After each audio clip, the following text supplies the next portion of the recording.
Assalamualaikum warahmatullahi wabarakatuh. Selamat Waalaikumsalam siang teman-teman warahmatullahi semua yang ada di Indonesia, teman-teman semua yang ada di berbagai negara.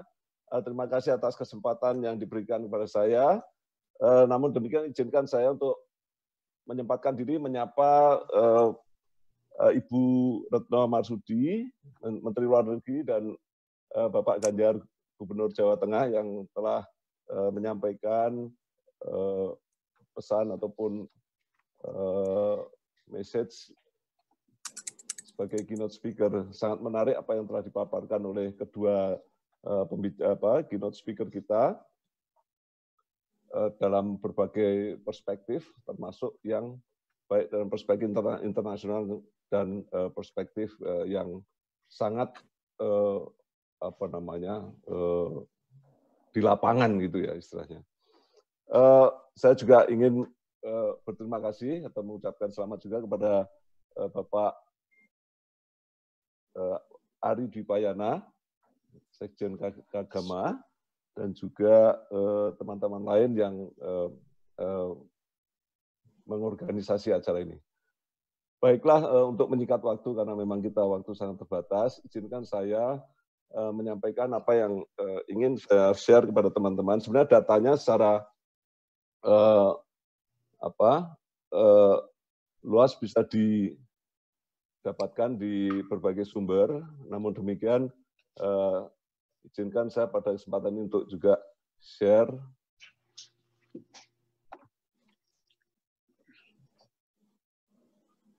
kepada teman-teman semua.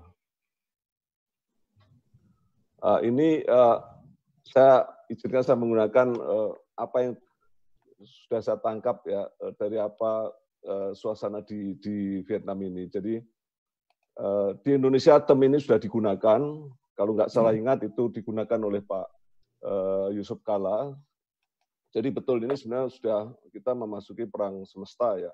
Vietnam sendiri sudah menggunakan ini sejak sangat awal mendeteksi ada laporan wabah di Wuhan. Hal yang menarik adalah bagaimana Vietnam ini bisa sedikit dalam jumlah kasusnya, kemudian sampai sekarang belum ada kasus kematian yang banyak dipertanyakan orang. Tapi setelah kami coba mempelajari sejarah Vietnam, memang menurut saya kasusnya sebenarnya sama, memang tapi tidak serupa tapi tidak sama ya. Tidak samanya ada di mana, yaitu tadi kompleksitas ancaman, kompleksitas tantangan, kompleksitas hambatan dan gangguan. Ancaman di mana? Kenapa Vietnam begitu cepat melukit begitu terjadi wabah? Kalau kita mungkin pernah baca sejarahnya, Vietnam ini 1000 tahun pernah di bawah dinasti Cina. 1000 tahun, saya ulangin. 1000 tahun. Kemudian 300 tahun di bawah penjajahan Perancis. 10 tahun kurang lebih di bawah Amerika, dijajah Amerika. Jadi 1000 tahun ini sangat, menurut saya sangat mewarnai sifat kejuangan ataupun bangsa pejuang dari Vietnam, orang-orang Vietnam. Karena berbatasan langsung, sehingga ketika terjadi wabah COVID untuk pertama kali di Wuhan, itu mereka sangat langsung waspada ya. Karena memang pernah sebelumnya tahun 2003 mereka juga berhadapan dengan SARS. Jadi ini yang membuat salah satu, saya bisa memahami ya bahwa karena musuh itu ada di depan halaman sudah. Lain halnya dengan mungkin di negara lain ya. Ini musuh itu sudah ada di depan halaman dia. Sehingga gerakan mereka sangat cepat. Jadi ini aspek geografi, kemudian sejarah bangsa itu Vietnam sendiri, kemudian demografi dan mobilitas ya, tingkat karena Vietnam dan Cina ini berbatasan darat, banyak pintu-pintu masuk yang ada di sana. Kemudian juga aspek-aspek lain yang menurut saya itu menjadi faktor yang sangat membantu Vietnam dalam mengatasi atau menghadapi wabah ini. Hal-hal ini mungkin perlu kami sampaikan terlebih dahulu karena memang rasanya tidak bisa kita membandingkan apple to apple ya, karena setiap negara itu ATHG-nya itu berbeda-beda. Contoh juga seperti mungkin di Amerika sekarang ada social unrest ya, ada demo-demo. Kemudian mungkin di Indonesia juga ada, kemarin sempat kita mendengar ada serangan teroris ya, sedikit ya, yang nyamurai polisi itu ya. Kemudian juga mungkin alam ya, bencana alam, keseimbangan alam ya, terjadi keseimbangan alam. Ini juga akan sangat mempengaruhi bagaimana kita, tingkat kompleksitas kesulitan kita dalam menghadapi atau mengadres setiap masalah yang sedang dihadapi oleh Indonesia maupun bangsa-bangsa yang lainnya yang juga sedang menghadapi wabah. Nah, ini perlu kami sampaikan juga, ini sumbernya juga cukup banyak. Jadi Vietnam ini sebenarnya sedang melakukan full frontal fights against COVID. Nah, penanganan pencegahannya, kalau kita lihat memang sebenarnya potensinya dibanding Indonesia kita jauh lebih ini ya. Makanya saya sangat optimis bahwa kita pasti bisa. Vietnam bisa, kita bisa pasti. Karena dari aspek kekayaan alam, dari aspek demografi, dari aspek jumlah penduduk kita masih ekonomi, dari segi cadangan devisa kita jauh lebih tinggi. Ini berikutnya adalah tentang sebaran COVID pada saat itu mulai terjadi.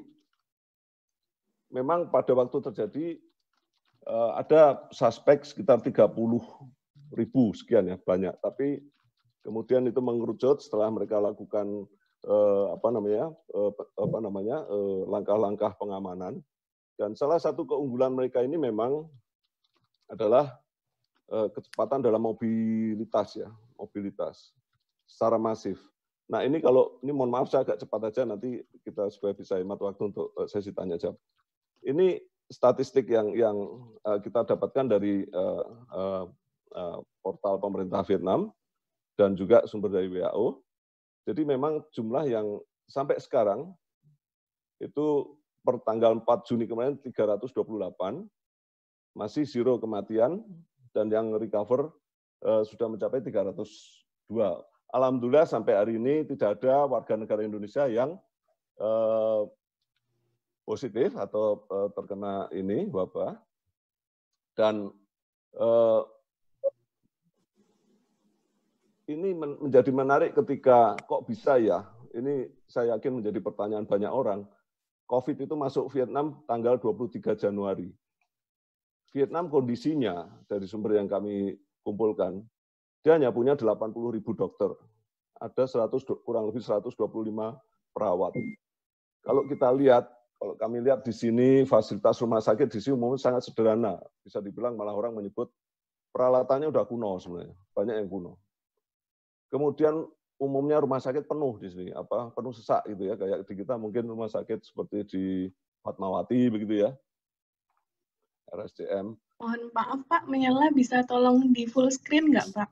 Terima kasih. Iya, terima kasih Pak. Di mana ya full screen? Aduh, gapteknya kelihatan nih. Di kanan bawah Pak. Kanan bawah. Ya. Oh ini ya, sorry. Ya, kiri Pak, kiri. Oh, kiri. Ya, kiri, gambar screen. Maaf, tetap di kanan tapi tadi maaf, kanan bawah ada gambar screen itu Pak. Kanannya itu Pak, kanannya dikit. Kanannya. Ini ya. Nah, ini udah mata tua Pak. Mohon maaf nih Pak, terima kasih. Terima kasih Mbak. Nah, ini kurang lebih gambaran fakta yang ada terkait dengan rumah sakit ya, fasilitas kesehatan. Sangat sederhana, rumah sakit hanya 1.150 dan itu umumnya di urban area 180. Saya lanjutkan. Tadi Ibu Menlu menyinggung bahwa ternyata dengan wabah ini kualitas ataupun tingkat kemajuan fasilitas infrastruktur dari suatu negara bukan ukuran. Ini yang menjadi sangat menarik. Nah, menurut saya ya Indonesia itu jauh di atas Vietnam. Kita nggak perlu khawatir itu. Nah, sekarang Vietnam memasuki 60 hari penambahan nol COVID. Sudah 60 hari, alhamdulillah. Saya membayangkan Indonesia akan segera seperti ini. Segera. Sudah 60 hari Vietnam bebas COVID. Kalau ada berita 1, 2, atau 3 kemarin itu karena itu imported case, jadi berasal dari orang-orang Vietnam, warga negara Vietnam yang direpatriasi dari luar negeri. Jadi yang mereka itu sudah terkena dari luar negeri, tapi sudah dikarantina di sini. Nah, ini hal-hal yang menurut saya menjadi driving force, faktor yang menentukan keberhasilan Vietnam dalam tahap pertama. Apa itu? Tahap pertama adalah melokalisir. Satu adalah waktu itu pemerintah Vietnam langsung membentuk National Steering Committee. Ini langsung diketuai oleh Wakil Perdana Menteri Vietnam. Dan inilah sebenarnya driving force dari semua pergerakan perangkat-perangkat ataupun elemen-elemen di Vietnam. Saya bisa indikasikan pertama adalah mobilisasi. Mobilisasi ini, mohon maaf nih, salah nih. Bukan mobilitasi. Mobilisasi tenaga medis, polisi, tentara, kemudian juga ASN Pak ya, pegawai negeri ya, civil servant ya. Kemudian sampai kader-kader partai. Nah, ini ada satu keuntungan memang ya, sistem negara yang sentralistik. Nanti orang pasti meragukan juga dengan datanya, kami bisa memahami itu. Yang kemudian adalah dalam waktu yang tidak terlalu lama, mereka sangat kreatif dan masif dalam memberikan atau melakukan semacam SMS blast gitu ya. SMS blast ke semua warganya dengan isinya pesan-pesan ataupun panduan-panduan terkait dengan menghadapi wabah COVID. Dan itu memang nuansanya adalah nuansa perang, Pak. Jadi nuansa menghadapi perang gitu. Sehingga masyarakat di sini sangat alert gitu, sangat waspada. Kemudian juga kepatuhan masyarakat. Ini juga menjadi pertanyaan, benar nih, orang Vietnam ini patuh. Kalau patuh soal lalu lintas, Pak, kagak, Pak. Saya itu hampir ketabrak motor tuh bukan di jalan, Pak, di trotoar. Jadi motor itu bonceng 4, bonceng 5 itu biasa, helm ya suka-suka mereka gitu. Jadi kepatuhan sebenarnya juga nggak bisa untuk menjadi ini ya. Tapi memang ketika mereka berhadapan dengan aparat ya, polisi, tentara, mereka nggak bisa kayak nurut aja gitu. Kemudian juga pelibatan media. Pelibatan media ini juga ya ya dikontrol ya. Media itu dikontrol dan juga melibatkan international entities, badan-badan dunia, kemudian juga diplomasi tentunya. Nah, satu lagi yang sangat menarik adalah terkait dengan dibentuknya National Steering Committee itu adalah satu komando di lapangan, Pak. Nah, terus siapa yang mengawasi di tingkat bawah? Kalau di pusat, oke, ada National Steering Committee, dipimpin oleh Wakil Perdana Menterinya. Di bawah siapa? Di bawah itu yang paling kentara adalah, selain polisi dan ini, juga People's Committee, Pak. Yang namanya polisi, aparat, Coast Guard, imigrasi, dia nggak akan bisa melakukan apa-apa kalau tidak ada surat persetujuan atau arahan dari People's Committee. Nah, ini saya mungkin menyebutnya, oh ini kok kayaknya untungnya negara sentralistik. Dan itu sampai ke desa, Pak. Sampai ke desa, Pak.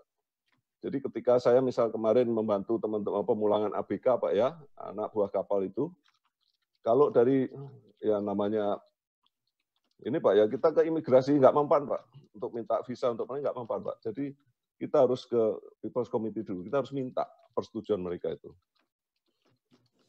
Kemudian juga penegakan hukum, nah ini nyata ini Pak, jadi memang ada dikenakan denda kurang lebih sekitar 400 sampai 800 dolar, termasuk ketika untuk penegakan PSBB. Ini sangat ini. Juga termasuk untuk membatasi atau menindak disinformasi Pak ya, berita-berita hoax itu sangat menguntungkan bagi sistem pemerintahan di Vietnam itu, bisa mengkonten atau melocate berita-berita hoax sehingga tidak mengacaukan upaya penanganan wabah. Ini beberapa hal yang juga secara paralel mereka menyebutnya dengan dual goals gitu ya. Jadi selalu ada satu mengatasi wabah, yang kedua adalah untuk menggerakkan perekonomian maupun kegiatan sosial. Nah, ini yang mereka lakukan. Jadi mereka sudah sekarang ini beberapa hari yang lalu mereka sudah mencanangkan bahwa wabah COVID ini adalah perang jangka panjang, Pak. Jadi mereka sudah declare itu. Ini perang jangka panjang. Nah, saya belum mendengar di negara lain ini sudah mulai diintroduce ya. Kemudian mereka juga relatif kuat ya dalam sistem laboratoriumnya, sudah cukup advance dengan penelitian yang bersifat molekuler itu ya untuk mendeteksi COVID. Ini saya keselip yang ini mengenai e-government itu juga sekarang ternyata semakin diperkuat lagi karena diharapkan akan bisa membantu dalam menghadapi new normal. Kemudian peran dari CDC ini adalah Center for Disease Control and Prevention. Ini memang mereka sudah cukup lama bekerja dengan negara maju ya, berkolaborasi, dan ini mereka sejak tahun 2018, Pak. Jadi sudah meningkatkan pada saat itu hal-hal yang bersifat rutin menjadi hal-hal yang bersifat event-based surveillance itu menjadi rutin. Itu sejak tahun 2018. Jadi mereka sudah cukup alert. Kemungkinan ada wabah ya, mungkin mereka belajar dari pandemi pada tahun 2003 yang SARS itu dan MERS ya. Jadi mereka sejak 2018 sudah cukup alert ini institusinya ini. Mereka juga sudah mulai memproduksi test kit, dan ini sudah mendapatkan sertifikasi untuk masuk ke pasar Eropa, Pak. Ini membuat saya juga kagum ya, kok cepat ya. Cukup cepat nih. Itu mungkin berikutnya. Mohon maaf. Ini beberapa yang saya sebut dengan overreact but sensible measures. Ini tanda tanya juga ya Pak, karena banyak kritik juga terlalu parno gitu. Ya memang parno Pak, kalau kita lihat memang karena mereka yang tadi saya sampaikan, di depan halamannya itu ancaman gitu. Nah, ini beberapa langkah-langkah yang sudah dilakukan secara masif oleh pemerintah Vietnam, termasuk menutup total arus keluar masuk warga ya, atau pengunjung, termasuk bahkan untuk arus lalu lintas barang sudah pernah ditutup, khususnya yang dari Cina. Nah, sebagaimana kita tahu bahwa banyak produk-produk mereka tuh bahan-bahan yang ambil dari Cina dan mereka jual juga ke Cina gitu.